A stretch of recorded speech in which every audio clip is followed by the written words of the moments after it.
Ross Greenwood is the business editor for Sky News and host of its Business Weekend program every Sunday. He was the business editor for Channel 9 and for 10 years was the host of Money News program on 2GB and radio stations across Australia. He has worked in many parts of the world and was previously the editor of the BRW magazine and the host of the Sunday and Business Sunday program on Channel 9. And I've known Ross for many, many years, a very heartwarming individual, hardworking individual, a passionate, a committed, a individual that is engages everyone from all ages, from all backgrounds, and someone who's very knowledgeable about not only economics, but generally in the community about political business activities. And we're looking forward to hearing from Ross this morning. So it gives me great pleasure to call on Ross Greenwood to the stage to speak to us about what's happening in the economy. So please put your hands together and welcome Ross Greenwood.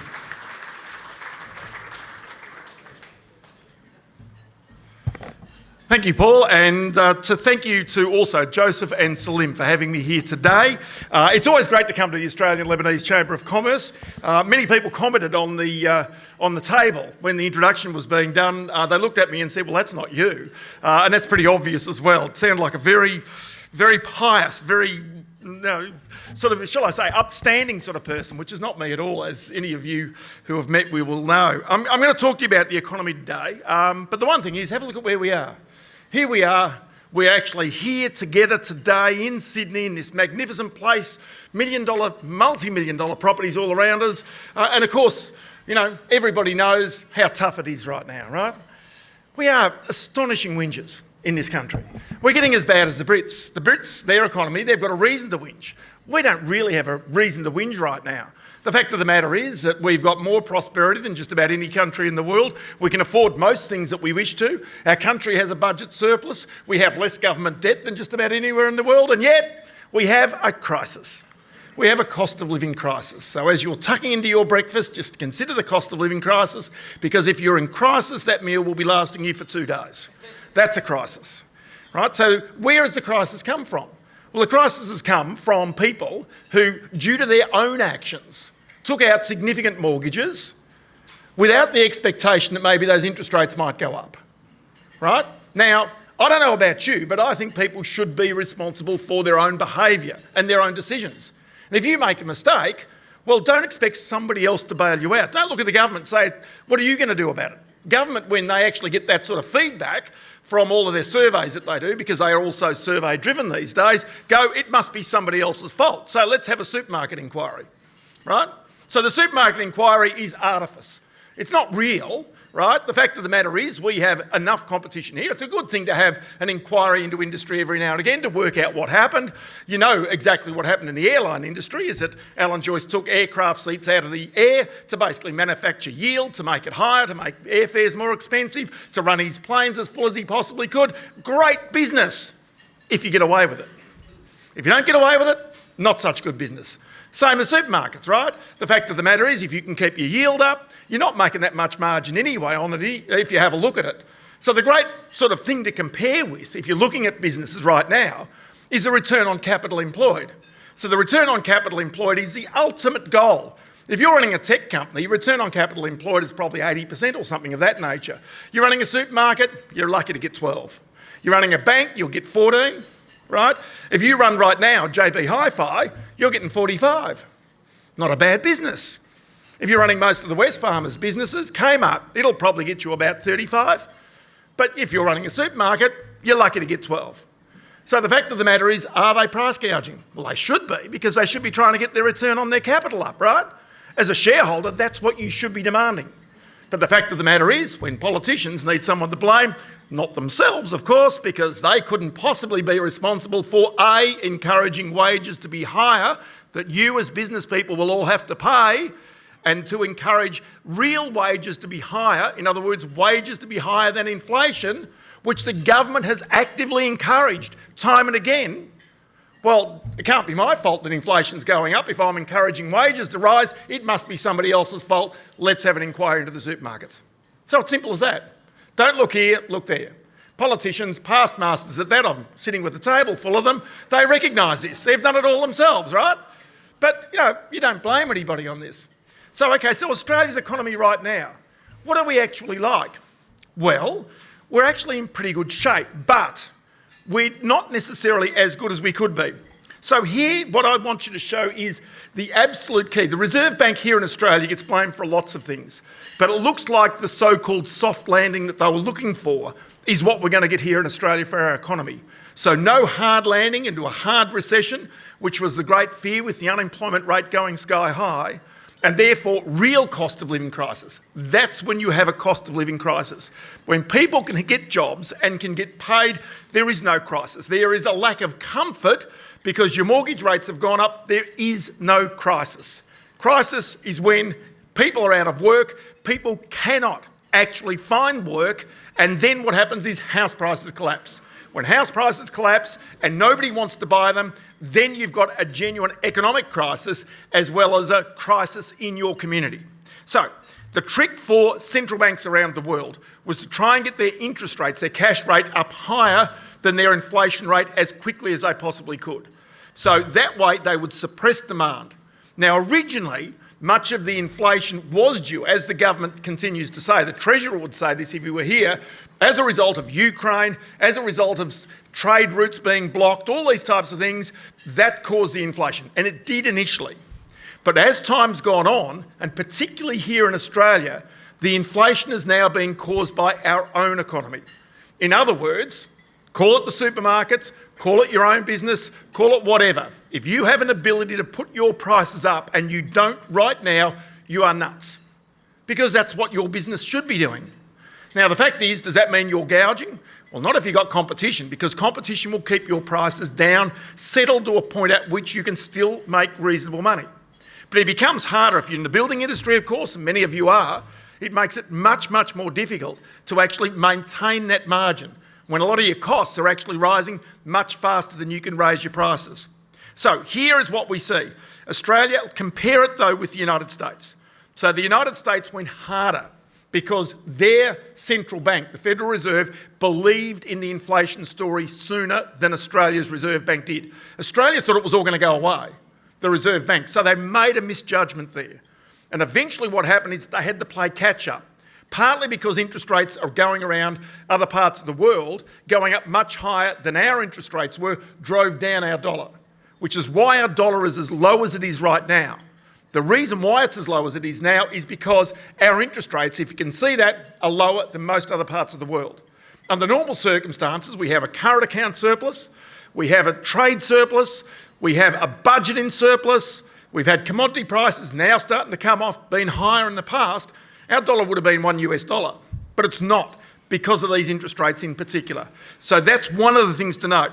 The second thing also to note is, of course, the Reserve Bank here presumed that the community would be more sensitive to the rate rises because we have variable rate loans, whereas in other parts of the world, largely they have fixed rate loans. So that's the other aspect of this.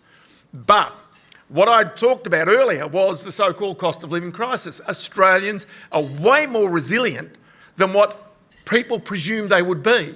Now, why? It's worth actually thinking about this. Why are we more resilient? Well, A, we had a lot of savings. B, our house prices went up, so we actually had a buffer there to be able to sort of cope with the rising prices and rising costs. 3, something which is very good for Australia's economy, more women working. So when we actually had a lack of workers around the place, guess what? The participation rate of women went to record levels, which is brilliant. So when we talk about, and you saw the surveys last week talking about the gap between men's and women's salaries and all that, that is coming together and it will over a period of time continue to diminish. Why is it important? Because households in Sydney and Melbourne and to a lesser extent Brisbane, increasingly Perth, need 2 incomes to survive. Also, we don't want to waste all of those brains that we actually put through university with more female graduates than men coming out. You don't want to waste the brains. You want to use them in your workforce right throughout our community because guess what? They pay tax. And so when you have more people working, an unemployment rate which was 3.5%, now approaching 4%, You have more people working, so the reason why the budget is in surplus is because the government is taking in more tax from PAYG workers. As a result of that, it's in surplus when other countries are massively in deficit, building up their debts. So the fact that we have more females working is brilliant for our economy, brilliant for our society, brilliant for families. I know it puts stresses on with childcare and everybody has to make those, sort of, if you like, mathematical decisions inside the family as to where your priorities lie, but it's something that's absolutely brilliant for our society. The second aspect of this is also there are more people with multiple jobs in our society than ever before. So you can thank Uber for that, you can thank a bit of Airbnb, you can thank a whole lot of things, but it's almost 1 in 10 people has more than one job. Now that's the record, that's the official. I think it's actually higher than that, to be honest. But the reason why is because lots of people have realised, well, hang on, I can have more than one gig. I can actually go and work part-time of an evening, do a bit of extra work, and again, you need to do that work. I know people who've got 3 jobs. Frankly, I've had 3 jobs from time to time in my life. It's not a bad thing. Just get yourself up early, do a few extra gigs. Life is actually quite good. Anyway, so that's interest rates at the moment.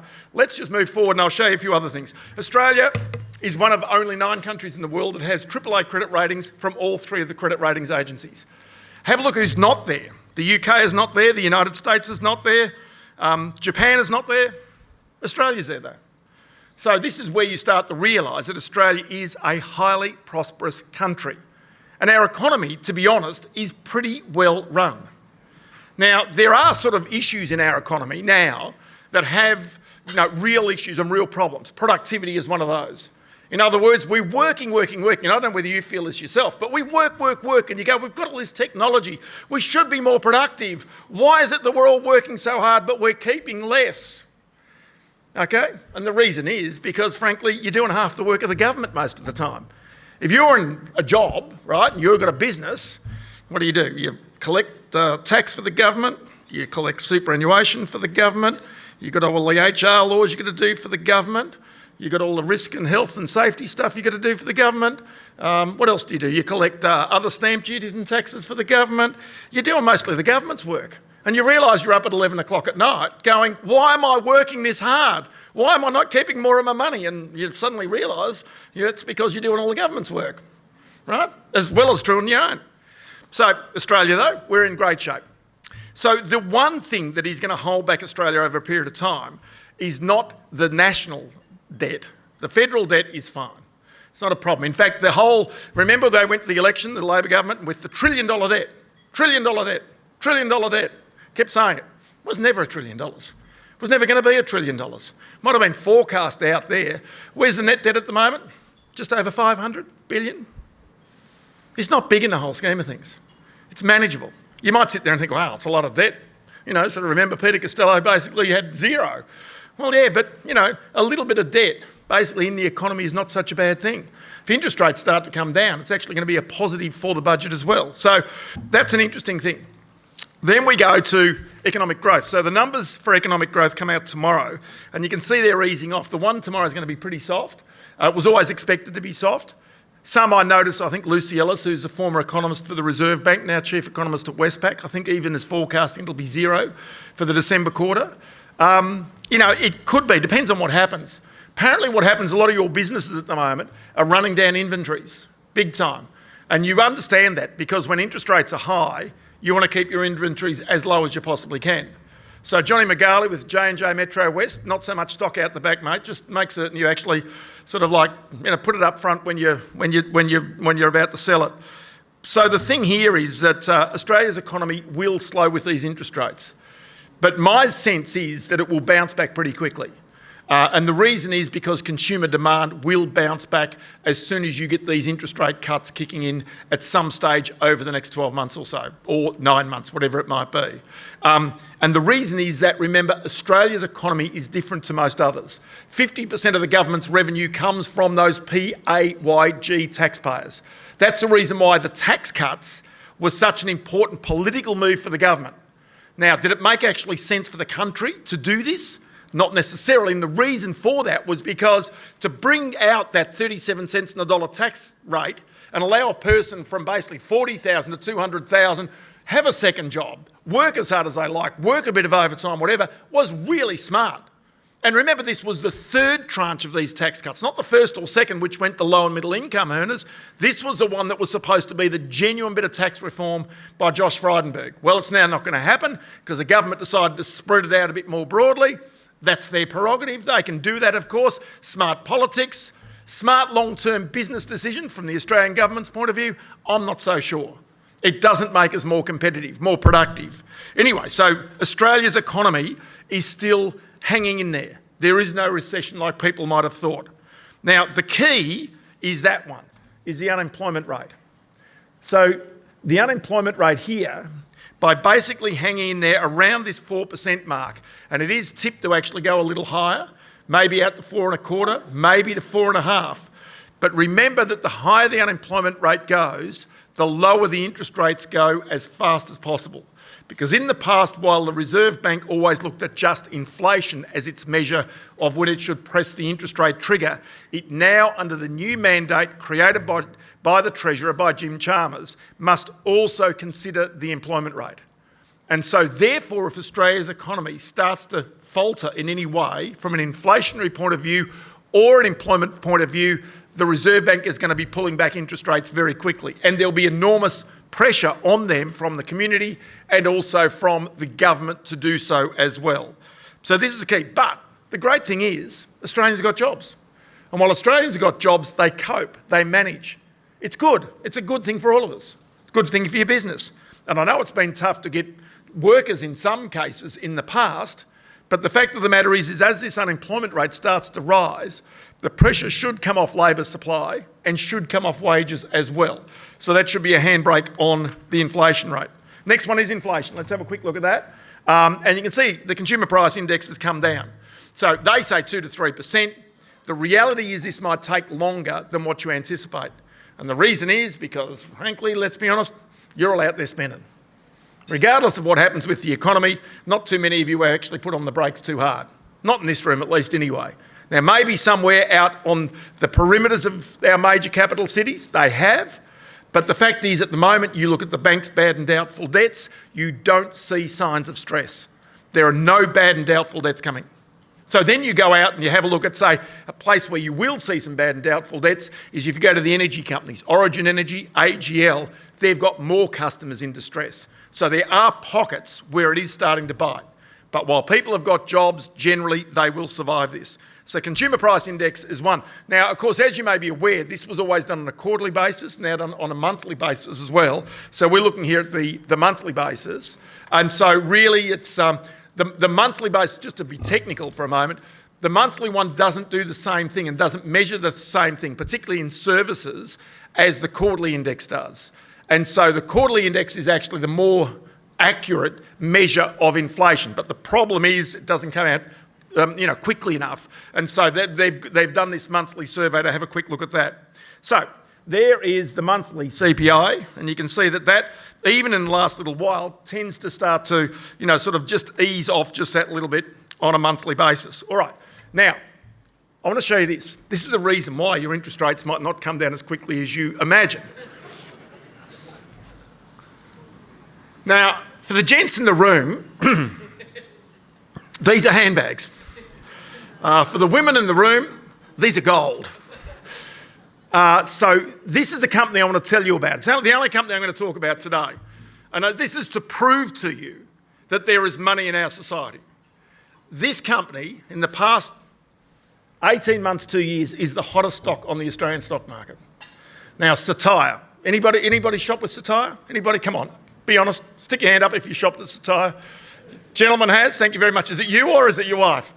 Bit of both. Very nice to see that. So just to explain, Satire is what's called a drop shipper, all right? So effectively they have no warehouses, they have nothing. They are a website and they market. But what they do is that they'll get you a cheap Balenciaga handbag, not a knockoff, the real thing. They'll get you Gucci, they'll get you Fendi, they'll get you whatever you want, right? And you simply go along, use them, buy it, get it cheap. Ship straight to your home. Fantastic. How good is this? They are absolutely flying at the moment. So because of this, have a look at this. There's the share price. That's the 1 year share price.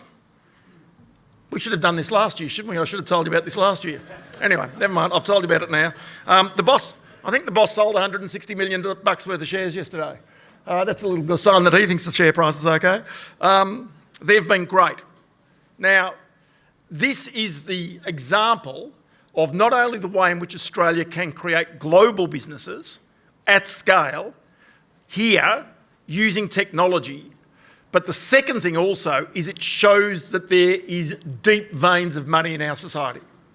Deep veins.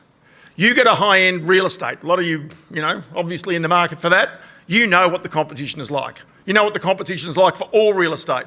My mate Ian Mayer, who runs Chatswood Toyota, tells me I think he's got backlogs of, at the moment, what did he say? Did he say he's got backlogs of 300 cars, orders, that he's got to have filled out there? Something like that. It's massive. Whatever he's got a lot of cars on order that he can't actually get filled at the moment. The fact of the matter is that all of the luxury dealers, automotive dealers, are basically full at the moment. So you sit there and say, where's the cost of living crisis?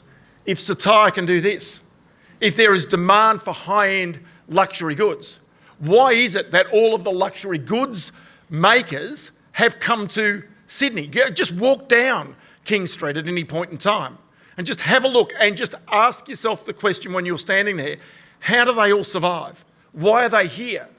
Given the fact that, remember, that the Chinese tourists for a long period of time went home.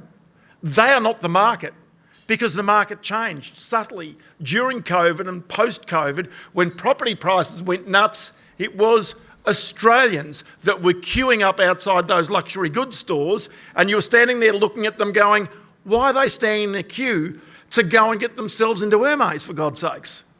And you realise it was because A, they loved the brands, and B, they had the money. Why are airlines still full going out of Australia, despite the fact there's more capacity now and the prices are still elevated? Because people have the money. There is no lack of money in Australia. What there is often in business is a laziness to go and hunt down where that money is. People do not advertise in the way in which they used to, because guess what? The people who are buying this stuff, they're actually finding it in ways that are not traditional. So the media is changing, and the media and the way in which people communicate is changing as well, and you've got to be across that.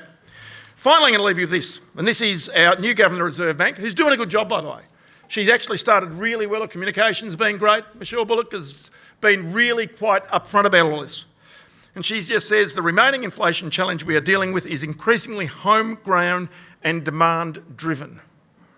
In other words, the next time you go to Satai and buy one of those Balenciaga bags, or you go and buy yourself a nice flash new property, or whatever it is you do, or go at the next Scali and buy yourself a bit of new furniture, just remember that you are the reason why interest rates don't come down as quickly as you might hope they will. Thanks for your time.